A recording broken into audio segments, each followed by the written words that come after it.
El velo del pastor o del ministro. The Minister's Black Veil, Nathaniel Hawthorne, 1804-1864. En total 60 años. El sacristán estaba en el atrio de la iglesia Milford, tirando afanosamente de la cuerda de la campana. Todos los ancianos de la aldea avanzaban agobiadamente por la calle. Los niños, con las facciones encendidas, brincaban alegremente junto a sus padres, o remedaban un paso más solemne, conscientes de la dignidad de sus ropas dominicales. Los jóvenes apuestos miraban de reojo a las lindas muchachas, e imaginaban que el sol del domingo las hacía más bonitas que en los días de semana. Cuando la mayor parte de la multitud invadió el atrio, el sacristán empezó a hacer repicar la campana, con los ojos fijos en la puerta del reverendo Hooper.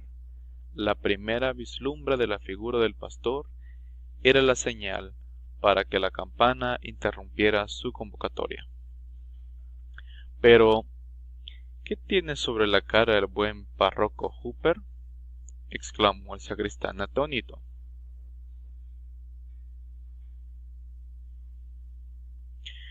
Todos los que estaban suficientemente cerca para oírlo se volvieron enseguida y divisaron al pastor Hooper, que se encaminaba lenta y reflexivamente hacia la iglesia.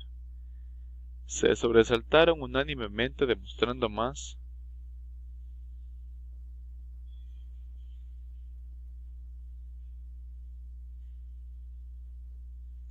sorpresa que si algún clérigo desconocido se hubiera acercado para desempolvar los cojines del púlpito del reverendo Hooper. ¿Estás seguro de que es nuestro párroco o párroco?, le preguntó Woodman Gray al sacristán. Por supuesto que es el buen señor Hooper, respondió el sacristán. Debería haber permutado con su púlpito con el del párroco Shute de Westbury, pero éste se excusó ayer, explicando que debía pronunciar una oración fúnebre.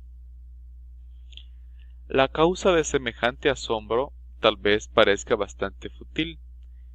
El reverendo Hooper, un hombre muy cortés, de aproximadamente 30 años, aunque todavía soltero, estaba vestido con la debida pulcritud clerical, como si una esposa prolija hubiera almidonado su azacuello y hubiese cepillado el polvo semanal de su indumentaria dominguera.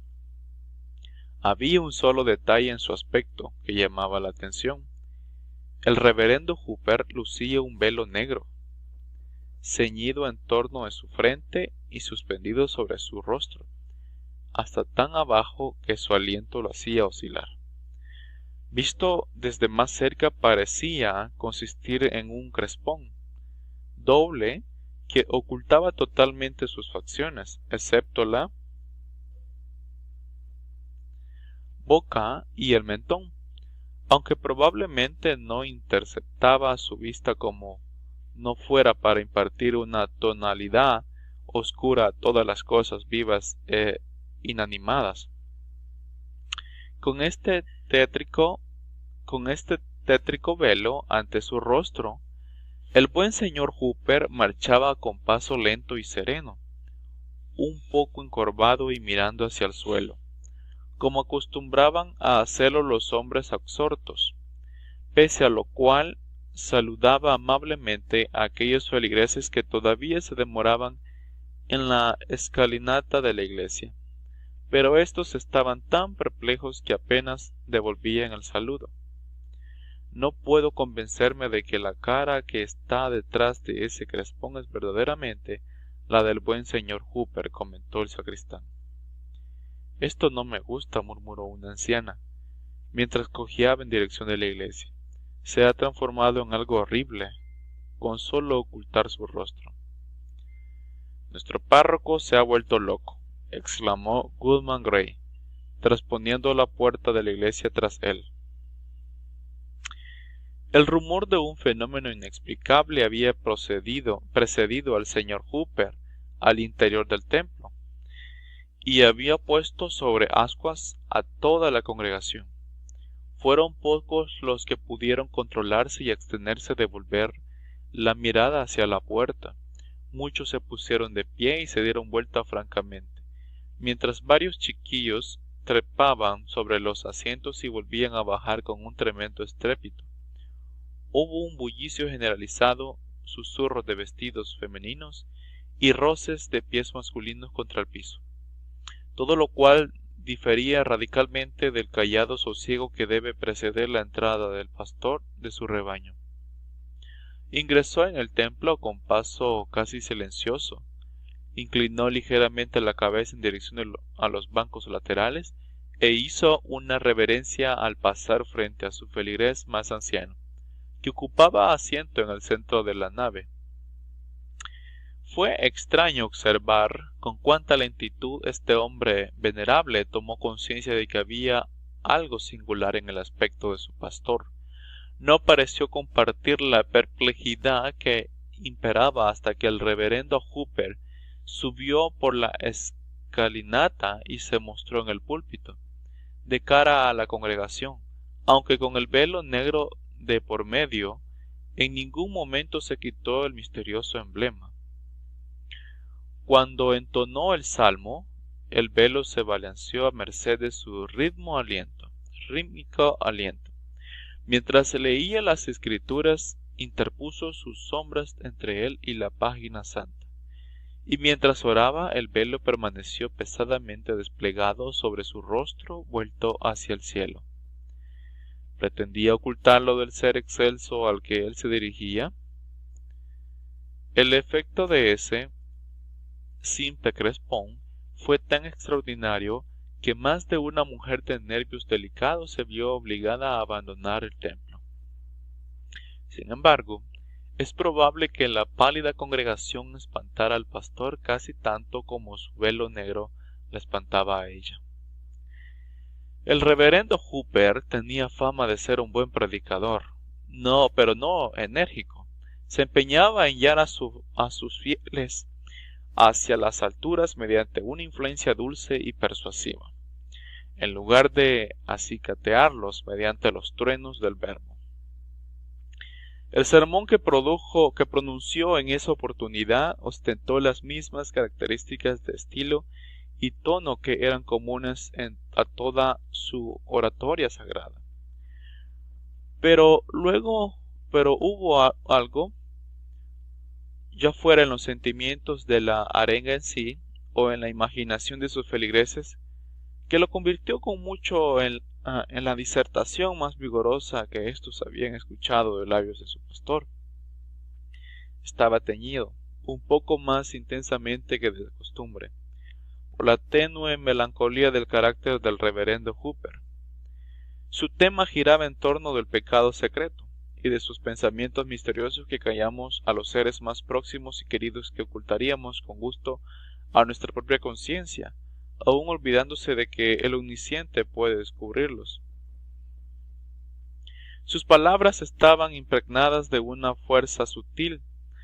Todos los miembros de la congregación, ya se tratase de una niña más inocente o del hombre de corazón más encallecido, tuvieron la impresión de que el predicador se había infiltrado en ellos, detrás de su tétrico velo, y había descubierto las iniquidades mentales o de hecho que habían acumulado. Muchos se cubrieron el pecho con las manos No había nada de terrible en lo que decía el reverendo Hooper, o por lo menos nada de violento, y sin embargo cada vibración de su voz melancólica hacía temblar a sus oyentes. Una congoja involuntaria llegó a la par del espanto.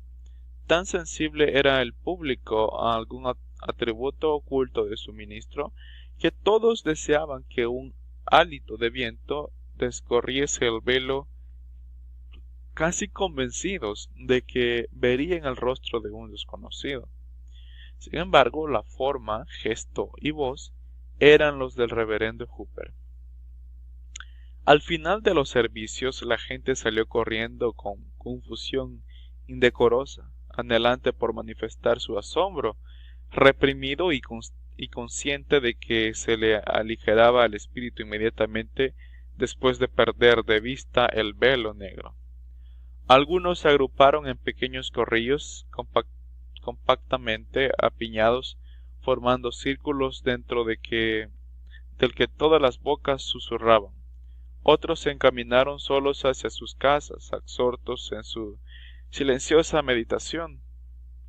Otros dialogaron en voz alta y profanaron el día de descanso con sus risas ostentosas. Unos pocos menearon sus cabezas sagazmente, dando a entender que podían elucidar el misterio, en tanto que 2 o 3 afirmaron que no existía ningún misterio, que sólo se trataba de que los ojos del reverendo Hooper habían quedado tan debilitados por la lámpara de medianoche que precisaban una pantalla. Después de un breve intervalo, también apareció el buen señor Hooper, a la zaga de su rebaño. Volviendo el rostro velado hacia uno y otro grupo, rindió el debido homenaje a las cabezas canosas. Saludó con amable dignidad a las personas maduras de las que era amigo y guía espiritual. Se dirigió a los jóvenes con una mezcla de autoridad y cariño, y apoyó las manos sobre las cabezas de los pequeños para darles su bendición. Tal era su costumbre de todos los domingos, pero su cortesía fue recibida con miradas de extrañeza y desconcierto. Nadie aspiró, como en otras ocasiones, al honor de acompañarlo. El viejo hacendado Saunders, presa sin duda de una laguna mental, olvidó invitar al señor Hooper a sentarse a su mesa, donde el buen clérigo bendecía la comida casi todos los domingos desde el día de su instalación. Por lo tanto, el ministro regresó a la rectoría, y se vio que en el momento de cerrar la puerta miraba a sus feligreses, todos los cuales tenían los ojos elevados en él. Una triste sonrisa se iluminó vagamente bajo el velo negro y cruzó un instante por sus labios, justo cuando él desaparecía. «Qué extraño resulta», comentó una dama, «que un simple velo negro, idéntico al que cualquier mujer podría lucir en su confía, produzca una impresión tan terrible sobre el rostro del señor Hooper. Es indudable que algo debe fallar en la mente del señor Hooper», observó su esposo, que era el médico de la aldea. «Pero lo más extraño del asunto es que el velo negro, si bien cubre solo el rostro del pastor, proyecta su influencia sobre toda su persona y le da un aspecto fantasmal de pies a cabeza. ¿No tienes la misma impresión?» «Por supuesto», contestó la dama, «y no me quedaría a solas con él por nada del mundo. Me pregunto si él mismo no teme estar a solas con su propia persona». «Eso es lo que le sucede a algunos hombres», dijo su marido. El oficio vespertino transcurrió en circunstancias similares. Al concluir, la campana dobló para el funeral de la joven dama. Los parientes y los ancianos más allegados se hallaban dentro de la casa, mientras sus conocidos menos íntimos se congregaban de pie en torno a la puerta, hablando de las buenas calidades de la difunta, cuando su conversación fue interrumpida por la aparición del reverendo Hooper, siempre cubierto por el velo negro. Ahora resultaba un emblema apropiado. El clérigo entró en la habitación donde yacía el cuerpo y se inclinó sobre el ataúd para dar el último adiós a su feligresa fallecida. A medida que se encorvaba, el velo colgaba sobre su frente, verticalmente, de modo que si los párpados de la doncella muerta no hubieran estado cerrados para siempre, quizás podría haberse visto su cara.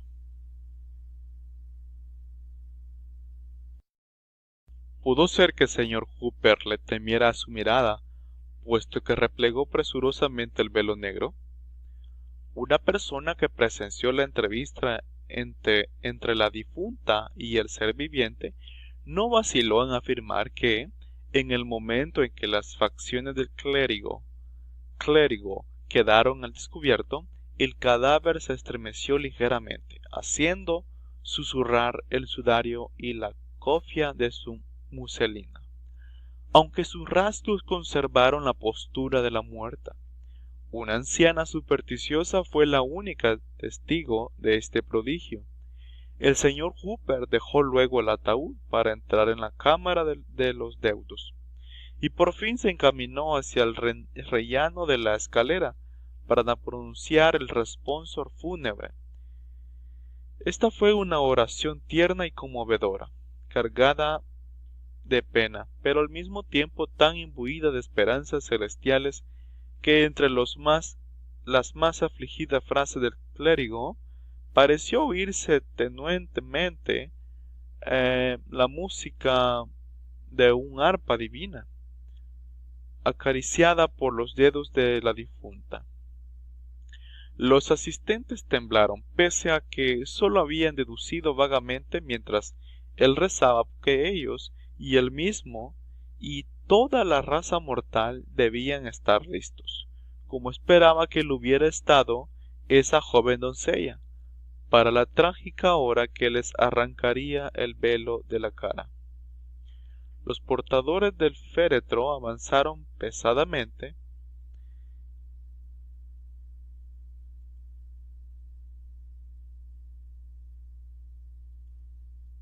y los deudos lo siguieron, entristeciendo toda la calle con el cadáver adelante y el reverendo Hooper con su velo negro detrás. —¿Por qué vuelves la cabeza? —preguntó uno de los integrantes de la procesión a su acompañante. —Tuve la impresión —respondió ella— de que el pastor y el espíritu de la doncella marchaban tomados de la mano. —Eso mismo me pareció a mí, en el mismo momento —dijo él.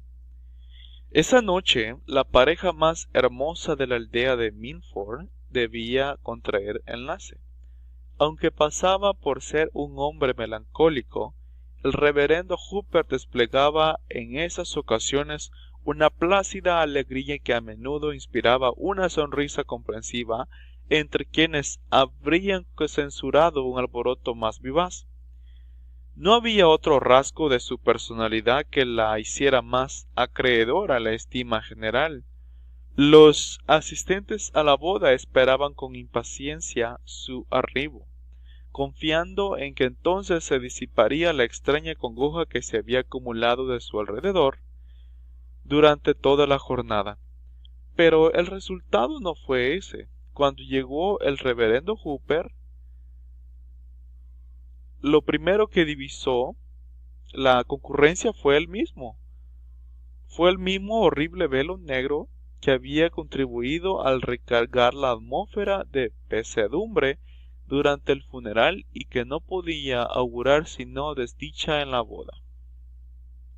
Su efecto inmediato sobre los invitados fue tal que una niebla pareció haber brotado oscuramente desde atrás del crespón negro, amenguando el brillo de las velas.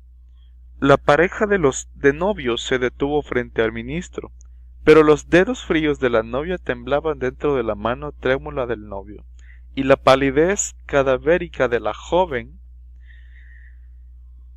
motivó el rumor de que la doncella que había sido sepultada pocas horas antes había salido de su tumba para casarse.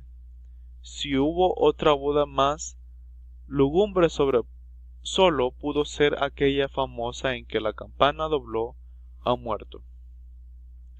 Después de celebrar la ceremonia, el reverendo Hooper se llevó un vaso de vino a los labios e hizo votos por la felicidad de la pareja recién casada con un acento de afable benevolencia que debió iluminar los semblantes de los invitados como un jubiloso resplandor de la chimenea. Pero en ese instante, al captar una vislumbre de su imagen en el espejo, su propio espíritu se sumergió en el horror en que el velo negro había sumido a todos los demás. Su figura se estremeció, sus labios se pusieron blancos, derramó sobre la alfombra el vino que aún no había probado, y se perdió corriendo en la oscuridad, porque también la tierra llevaba puesto su velo negro.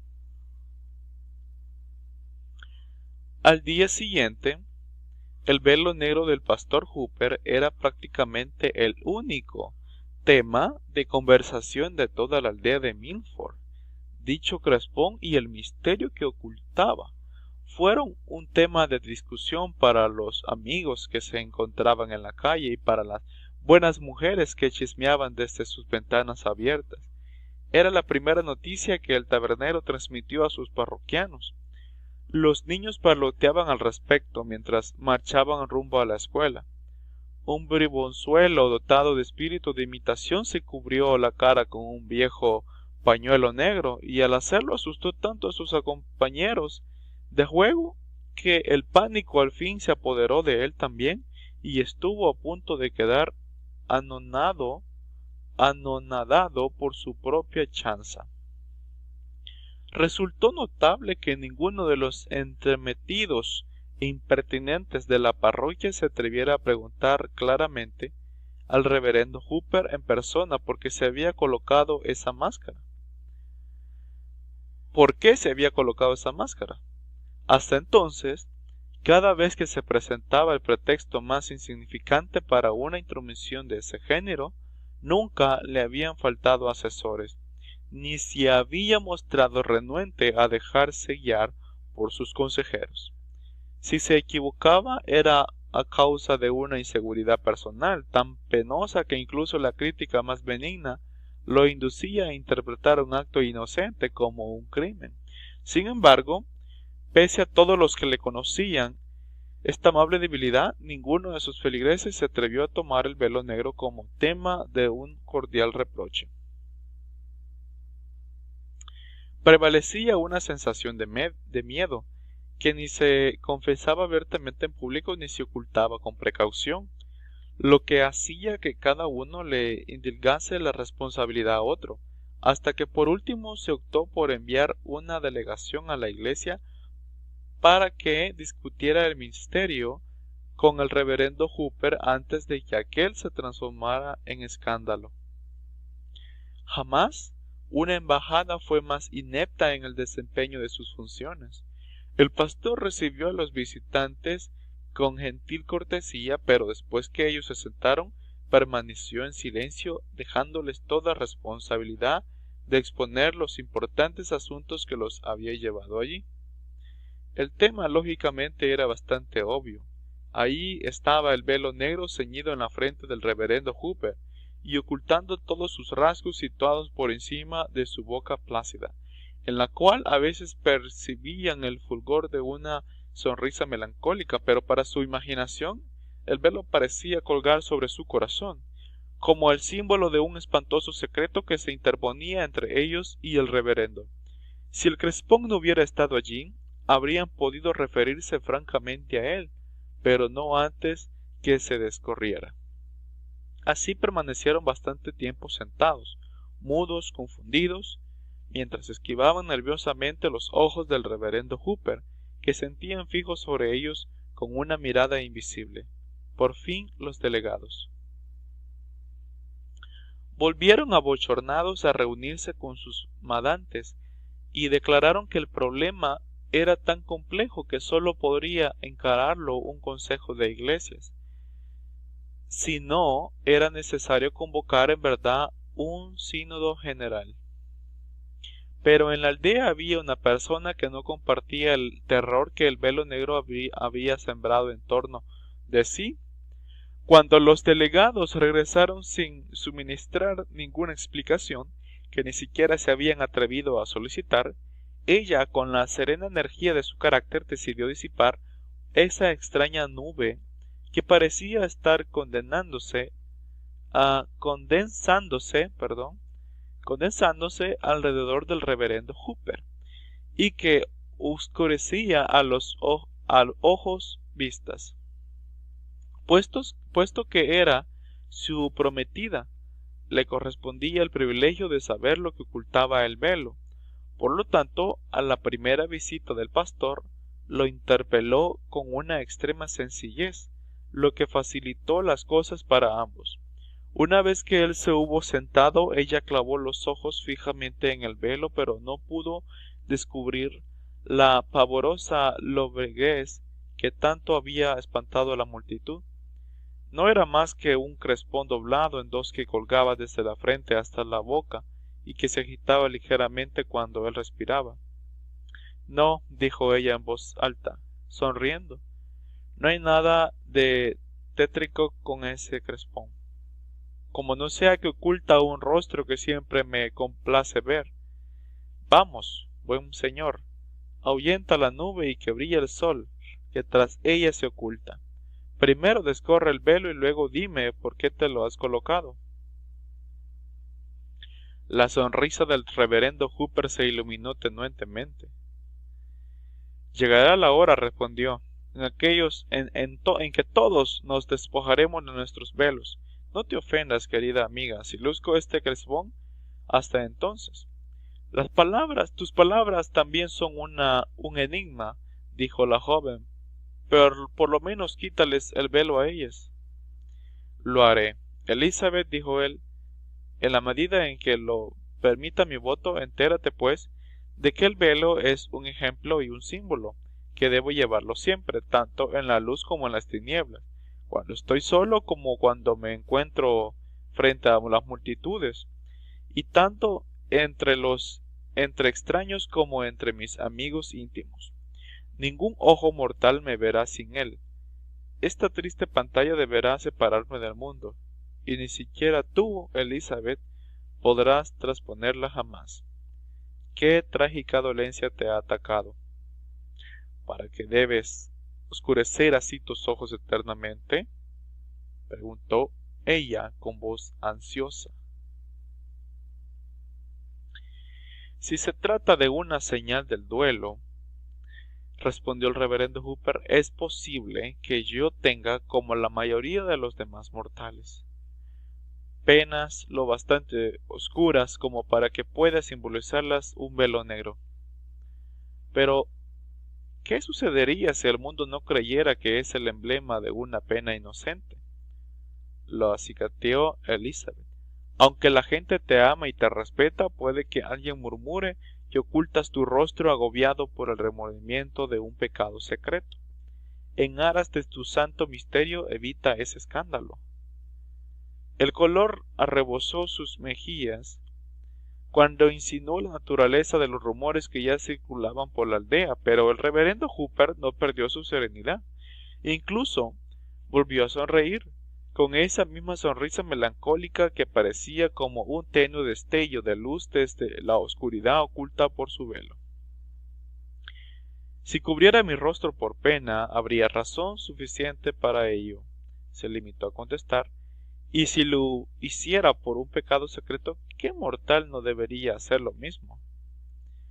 Y con esta amable pero invencible tenacidad resistió todas sus súplicas. Por fin Elizabeth enmudeció durante unos pocos minutos, pareció absorta en sus cavilaciones, mientras se preguntaba quizá qué otros métodos podría emplear para rescatar a su amante de una fantasía tan lúgubre que, si no tenía algún otro sentido, podría ser el síntoma de un desequilibrio mental, pese a que su carácter era más firme que el de él. Las lágrimas rodaron por sus mejillas, pero enseguida un nuevo sentimiento ocupó el lugar de la pena. Por así decirlo, sus ojos estaban impasiblemente clavados sobre el velo negro cuando, como si un súbito crepúsculo hubiera cruzado por el aire, sus terrores se acumularon en torno de ella. Se incorporó y permaneció temblando frente a él.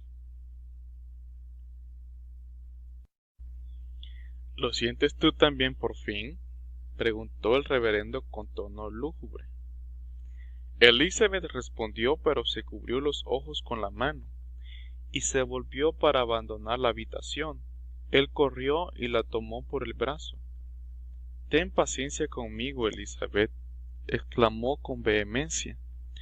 «No me abandones, aunque este velo se interponga entre nosotros.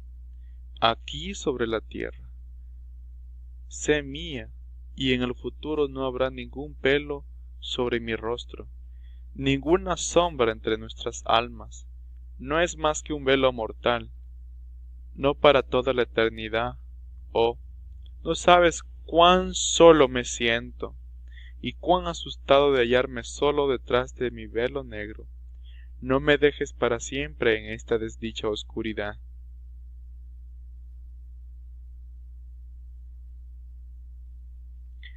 Levanta el velo una sola vez y mírame a la cara, dijo ella. Nunca, no es posible, respondió el reverendo Hooper. Entonces, adiós, exclamó Elizabeth. Ella libró su brazo de los dedos que la asían y se alejó lentamente, deteniéndose en la puerta para echarle una larga y trémula mirada que casi pareció atravesar el misterio del velo negro. Pero en medio de su dolor, el reverendo Hooper sonrió al pensar que sólo un símbolo material lo había separado de su felicidad, aunque los horrores que éste ocultaba debían estar oscuramente tendidos entre los amantes más tiernos.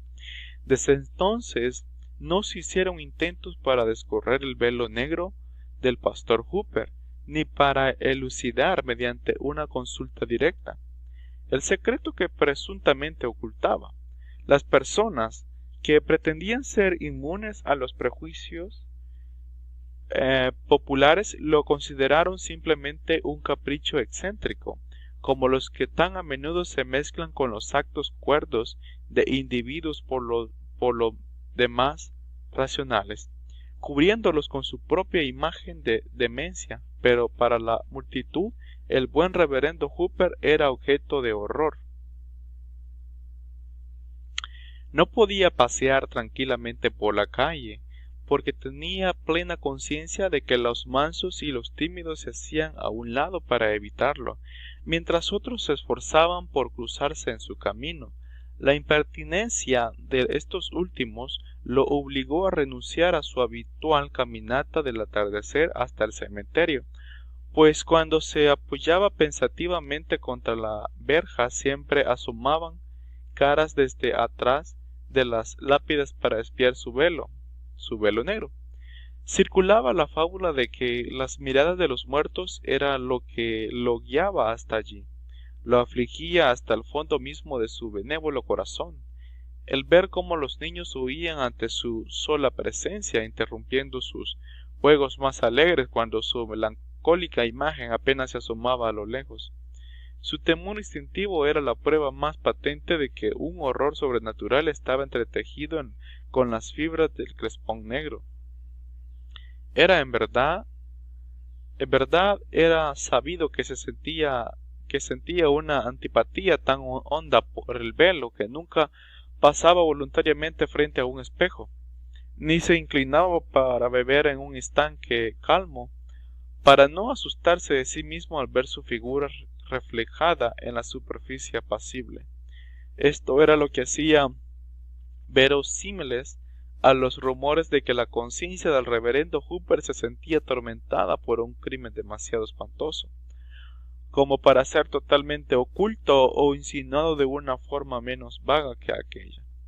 Así, desde atrás del velo negro emergía una nube que oscurecía el sol, una ambigüedad de pecado o pesar que envolvía al pobre ministro, de modo que ni el amor ni la compasión podían alcanzarlo. Se decía que los fantasmas y los demonios se confabulaban allí con él. Marchaba constantemente sumido en su sombra, estremecido por escalofríos y terrores externos, tanteando ciegamente dentro de su propia alma o atisbando a través del crespón que ennegrecía el mundo entero. Se suponía que incluso el viento rebelde respetaba su vaporoso secreto y nunca levantaba el velo con su soplo. Pero el buen señor Hooper continuaba sonriendo tristemente a los pálidos semblantes del tropel mundano con el que se cruzaba en su marcha. En medio de estos infortunados efectos, el velo negro ejerció una influencia saludable, convirtiendo a quien lo lucía en un clérigo muy eficiente. Con la ayuda de su misterioso emblema, puesto que no había otra causa aparente en el pastor llegó a ser un hombre dotado de un inmenso poder sobre las almas atormentadas por el pecado. Sus conversos siempre lo contemplaban con un respeto muy particular y afirmaban que, aunque metafóricamente, que antes de que el pastor los transportara a la luz celestial, ellos habían estado con él detrás del velo negro. Su negrura lo ayudaba, en verdad, a condolecerse de todas las penas oscuras. Los pecadores moribundos llamaban a gritos al reverendo Hooper, y no exhalaban el último suspiro hasta que él apareciera, aunque siempre cuando se inclinaba para susurrar su consuelo, temblaban al ver el rostro cubierto tan cerca de ellos. Tales eran los terrores causados por el velo negro, aun cuando la muerte había desnudado su rostro. Los forasteros acudían desde lejos para asistir a los servicios de su iglesia con el solo propósito ocioso de contemplar su figura, ya que les estaba vedado apreciar su rostro, pero muchos se estremecían antes de partir. En una oportunidad, durante la administración del gobernador Belcher, el reverendo Hooper fue invitado a predicar el sermón electoral. Cubierto con el velo negro, habló frente al primer magistrado, los consejeros y los representantes y produjo una impresión tan profunda que las medidas legislativas de ese año se caracterizaron por toda la solemnidad y la devoción de nuestros más antiguos mandatos ancestrales. De este modo, el reverendo Hooper vivió una larga vida, irreprochable en su faz visible aunque velada por siniestras sospechas, benévolo y misericordioso pero huérfano de amor y vagamente temido, un hombre aislado de los demás hombres, evitado en las horas de salud y alegría, pero siempre requerido en los trances de angustia mortal. A medida que transcurrieron los años, depositando sus nieves sobre el velo oscuro, se hizo célebre en todas las iglesias de Nueva Inglaterra, y lo llamaban Padre Hooper. Casi todos sus feligreses, que ya eran maduros cuando él se había establecido en la localidad, ya habían sido conducidos al seno de la tierra, de modo que tenían una congregación en la iglesia y otra más populosa en el cementerio del templo.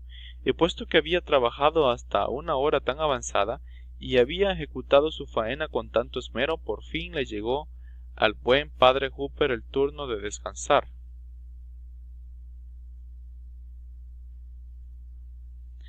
Varias personas se hallaban bajo la luz velada de las bujías en la cámara mortuoria del anciano clérigo. Carecía de parientes próximos, mas allí estaba el médico, decorosamente adusto pero impávido, empeñado solo en mitigar los últimos dolores del paciente incurable. Allí estaban los diáconos y otros miembros eminentemente piadosos de su iglesia. Allí estaba también el reverendo Clark, el Westbury, un sacerdote joven y entusiasta que había cabalgado a toda prisa para orar junto al lecho del clérigo moribundo.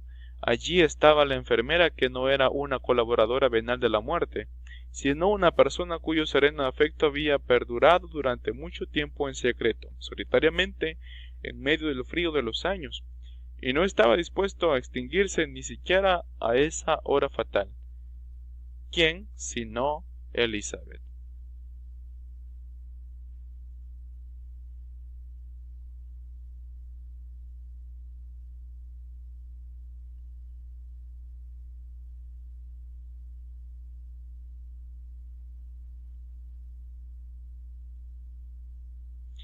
Y allí yacía la cabeza nevada del buen padre Hooper sobre la almohada mortuoria, con el velo negro ceñido aún en torno de la frente y extendido sobre su rostro, de modo que el jadeo cada vez más dificultoso de su débil aliento lo hacía agitarse. Durante toda su vida esa pieza de tela se había interpuesto entre él y el mundo, lo había apartado de la jubilosa fraternidad y del amor femenino, y lo había mantenido encerrado en la más triste de las prisiones, lo de su propio corazón, y todavía continuaba desplegada sobre su rostro, como para ahondar la penumbra de ese cuarto tenebroso y ocultarle los rayos del sol a la eternidad, de la eternidad.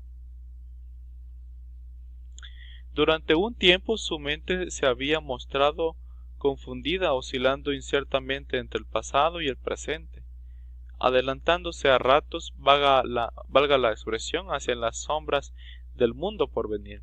Había sufrido accesos de fiebre que lo sacudían de un lado a otro y consumían las pocas energías que le quedaban, pero en medio de sus accesos más convulsivos y de los más delirantes desvarios de su intelecto, cuando ningún otro pensamiento ejercía su influencia temperante, él seguía realizando poderosos esfuerzos para que el velo negro no se deslizara de su lugar, y aun cuando su alma agitaba lo hubiera olvidado.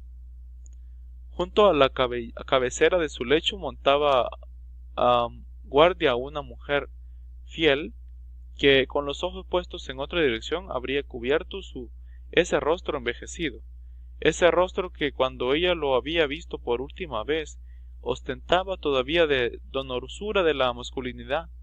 Por fin el anciano moribundo se quedó inmóvil, sumido en el sopor del agotamiento mental y físico, con un pulso imperceptible y una respiración cada vez más débil, excepto cuando un estertor largo, profundo e irregular pareció preludiar la fuga de su espíritu. El clérigo de Westbury se acercó al lecho.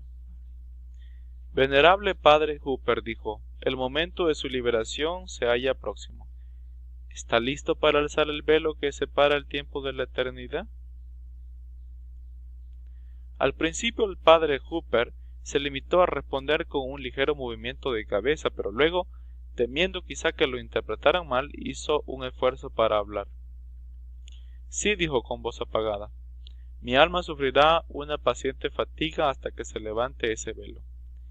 Y es justo, insistió el reverendo Clark, que un hombre tan entregado a la plegaria de conducta, tan intachable, santo en los hechos y en el pensamiento, hasta donde la prudencia mortal puede juzgar, ¿es justo que un padre de la iglesia deje una sombra sobre su memoria capaz de mancillar una vida tan pura?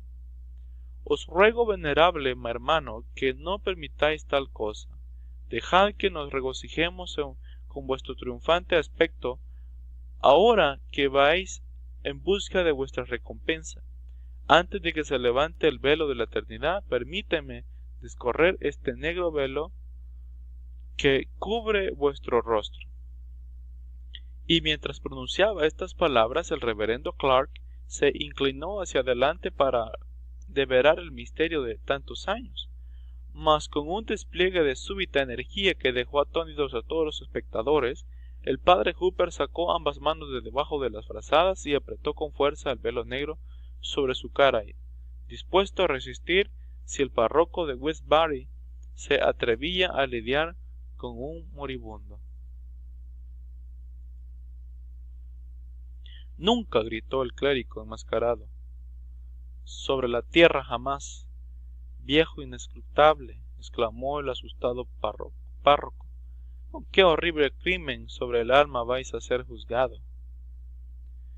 La respiración del padre Hooper se aceleró y ahogó en su garganta, pero él manoteó el aire y se aferró a la vida sin soltarla hasta que pudo hablar. Incluso se irguió en el lecho y allí permaneció sentado, ceñido por los brazos de la muerte, temblando mientras el velo negro colgaba, pavoroso en ese último momento en el que se acumulaban los terrores de toda una existencia. Sin embargo, la tenue y triste sonrisa que se había embozado tantas veces allí pareció resplandecer en ese instante desde su oscuridad, demorándose sobre los labios del padre Hooper. ¿Por qué solo yo os hago temblar?, clamó paseando su rostro velado sobre la rueda de pálidos espectadores. Temblad también los unos ante los otros. Los hombres se han equivocado y las mujeres no me han tenido compasión, y los niños han gritado y huido, solo por mi velo negro. ¿Qué es lo que ha hecho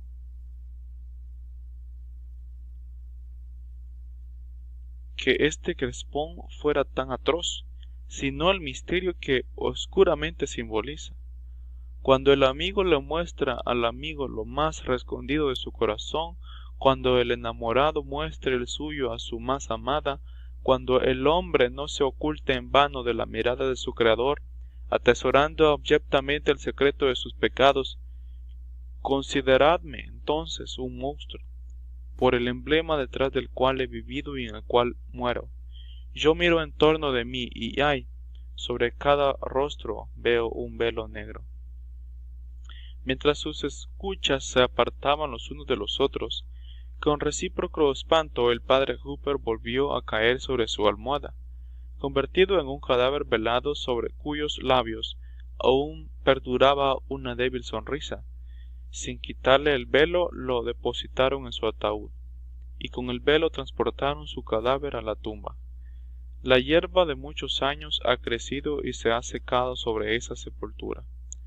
La lápida está tapizada por el musgo, y el rostro del buen reverendo Hooper se ha convertido en polvo, pero aún resulta pavorosa la idea de que se desintegró debajo del velo negro. Nathaniel Hawthorne, 1804-1864.